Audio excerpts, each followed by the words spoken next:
And good afternoon, everybody. So I hope we have an inch more optimistic view on the future of our energy. As said, we just kind of took off sails for two good reasons. There is good reasons to be in Austria, and there is good reasons to be especially in St. Pölten. And this is us in a hackathon a couple of weekends ago to try to utilize AI to do better resource demand allocation of renewable energy resources.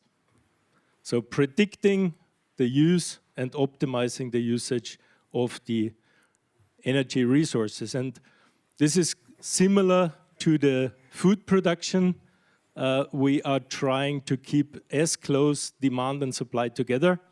And as Austria, we are a test bed here for European scale liberalization of the energy market, which enables private consumers to share electricity among each other, which is called energy communities as a concept.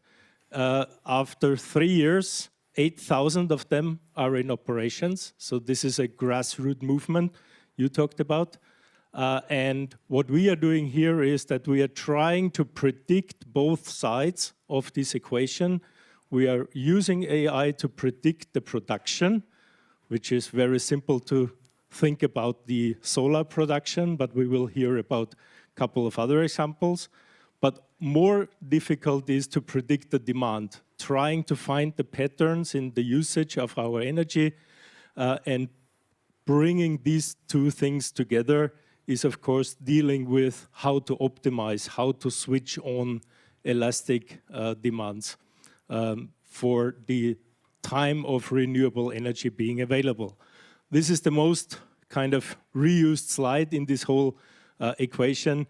It doesn't kind of, it's overwhelming, but I think the key takeaway is the closer production and demand is, the more benefits we expect as a society from it. And so there is a big, big benefit waiting for us if we try to keep as short distances as any possible on the renewable energy side. So what we are doing here, Samuel will talk about it. Well, thanks. Wrong button? Yes, no. Let's talk about S4E and the architecture. On the baseline, yes, we have the real estate, the energy communities, the industry, the charging stations, the power grids, meeting points, mail data, weather, and some communities.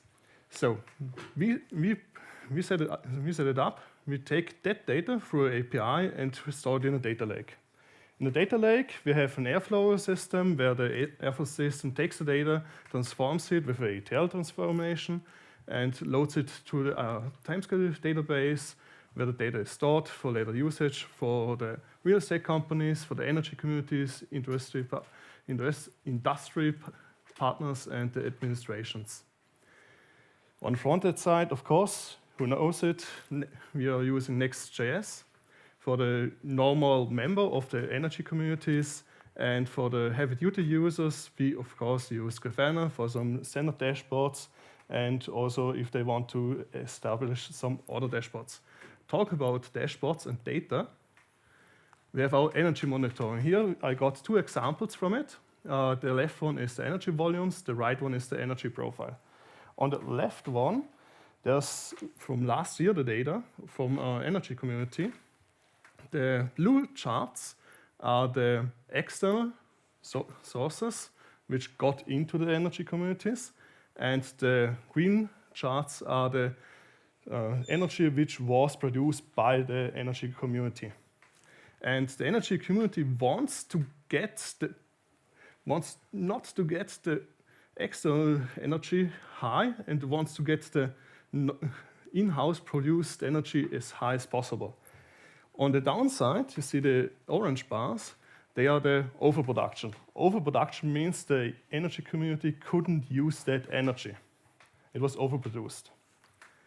And as you can see on the chart, the overall consumption, overall production and in-house taking got doubled at least to the end of the year, which means the energy community of this example grew a lot within this 1 year.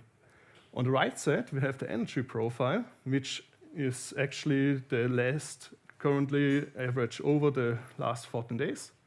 The blue lines are the overall, damn it, what's the word again? No, the blue line is the overall used energy within the energy community, and the green line is the overall produced. The energy communities wants to get as close as possible with those two lines, because the energy community produces, that's on the green line, at best at around 12 hours to 1 p.m. And with that information, you could actually set up some EV charging, set up some laundering or something along that line, so that the energy community knows when to use their energy efficiently. On that note, data availability. You may guess it's pretty easy. We are at home, we have our smart meter has an API which we can call and get some data. In theory, yes, but actually the data is at best from yesterday and more likely some days ago. Speaking of, we are here on today, which we have to predict some energy data, and we want to predict, of course, for tomorrow energy data. On the external side, we have our weather data from geogases.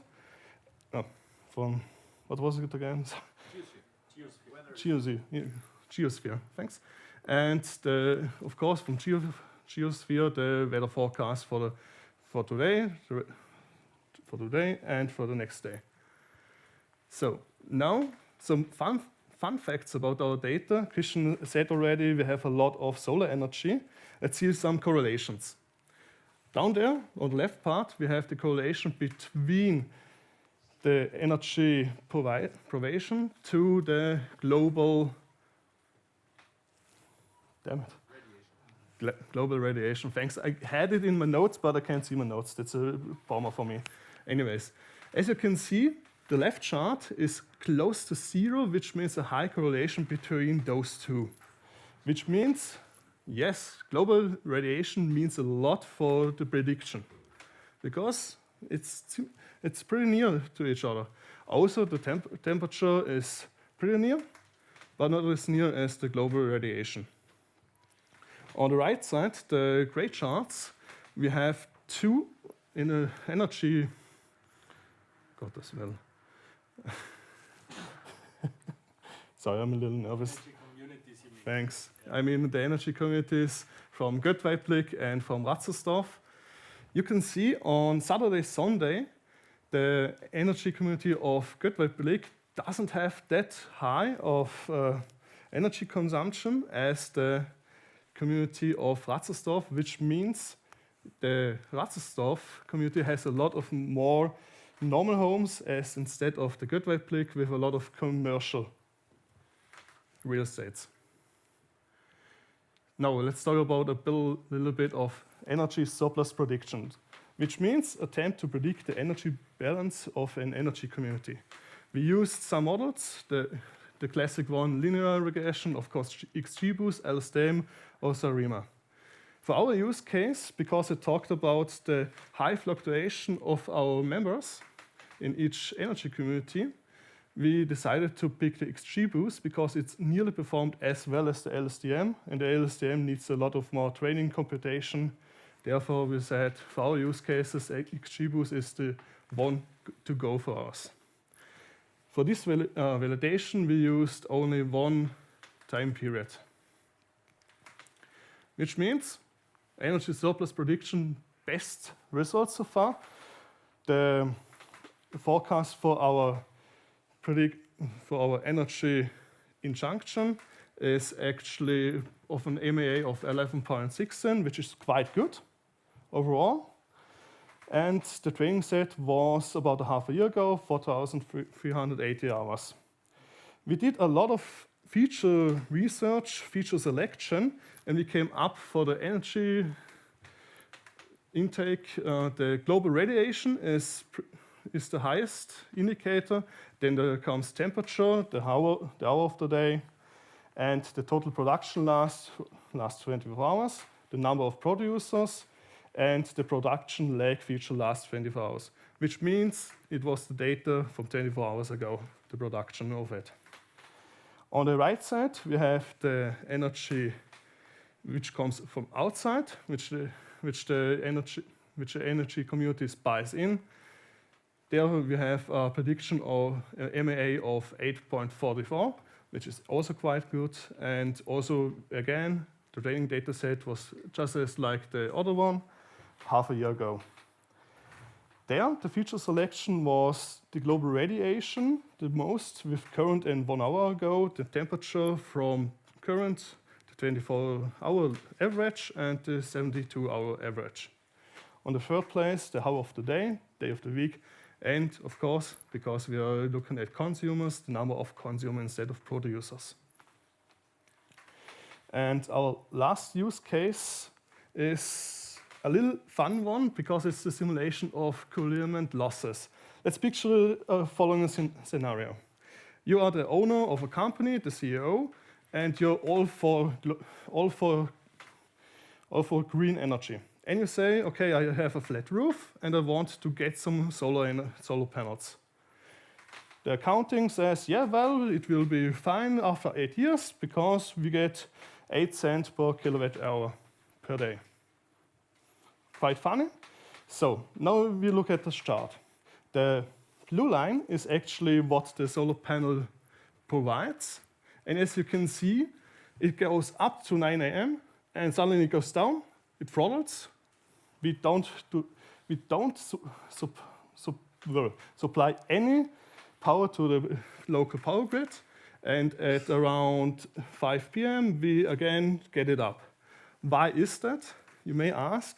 Well, you see the green dotted line, it's the spot market price. It's a quite fun one because it can drop at best to 0 or at worst to negative, which means if I provide any kind of energy, I got nothing with it. I have to run a solar system, and at worst case, I have to pay for my own energy, which I provide to the network.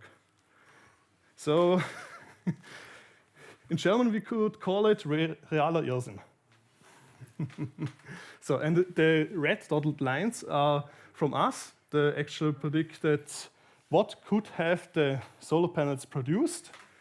And with that information, the CEO, you in the case, could actually say, okay, you look at that, you see at noon there's the highest point. So what could we do? We could actually maybe buy a battery, we could save that energy and use it for our later shift or night shift. So we could use that more efficiently because we once calculated, hey, we have the whole day and we get from the whole day the money. But the reality is no, sadly not, because there's some kind of Strommarktpreis. Quite fun one. Well, thank you for your attention and some word from Thorsten.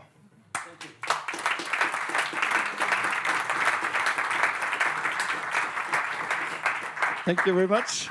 And we have certainly time for some questions, if there are any. Yes, there's one. Yes, at the beginning you mentioned that you support 8,000 communities. Just wait a second for the microphone. Yeah, sure. At the beginning you mentioned that you supply 8,000 communities. Does that mean that you supply 8,000 houses or 8,000 groups of houses? Maybe I fucked this up. So there is 8,000 communities currently in operation. We are using test data from our nearby energy communities. I'm running 30 of them. And we have proven that we can do predictions on this data.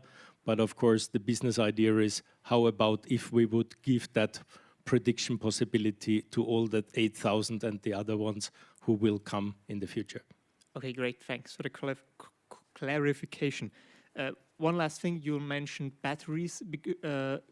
I just didn't quite understand. Why don't you implement them? No, that was did you? that was for the example. The Okay. example was if you can get back on one slide. I can do that. Yeah, I can do it. Perfect. The example was the solar panels will be shut down or throttled at 9 a.m. for that particular use case, and at around 5 p.m. it will just be unthrottled.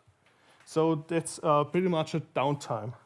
And you could actually use that downtime for yourself because, hey, okay, you are using it for your own production, and that's the energy you can actually get off to the external grid. You could get money from it, but you can't because the spot market price is actually zero or the negative.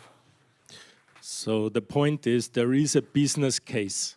If we can do good predictions of the excess capacity, there is a business case to drive batteries or find other ways to store the energy instead of just switching them off. Or maybe you could Right. do some employment benefits with EV charging, something like that. Thank you. Any other question? There's one, right? Thank you. Hello, thank you. I have a question about, we could assume you implement some batteries, but still there is two ways to optimize algorithmically for either for more money, so you fill the battery and buy if cheap and sell if it's high, or you could optimize for the communities to rely much less on the grid. Which one?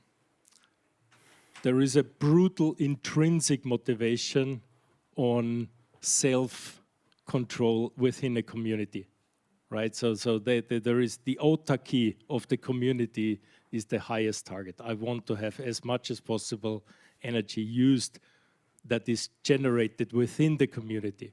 So other business models, of course, are on the market, but they are for other optimization targets.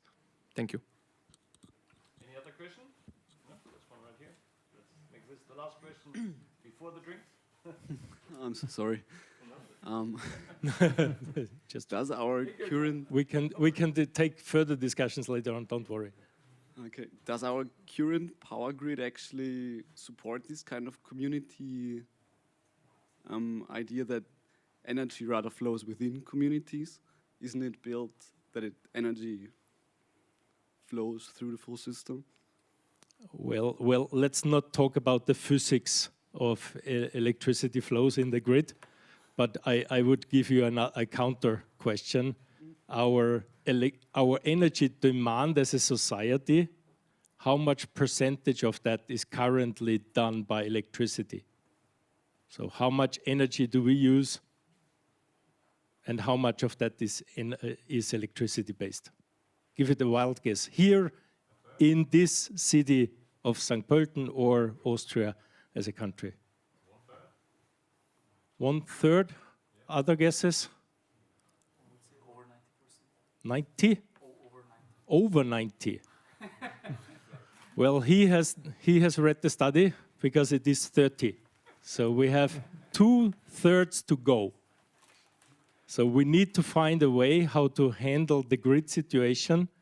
We still need to triple the grid capacity in order to get rid of fuel or fossil energy sources. So that's my take on the grid. Is the grid built for? Yeah, it is not built even for the stuff we are doing today, but we need a grid that is able to triple the capacity. All right? Yeah, thanks. All right. There is Well, one more thing. I would say exactly. Well, thank you for now.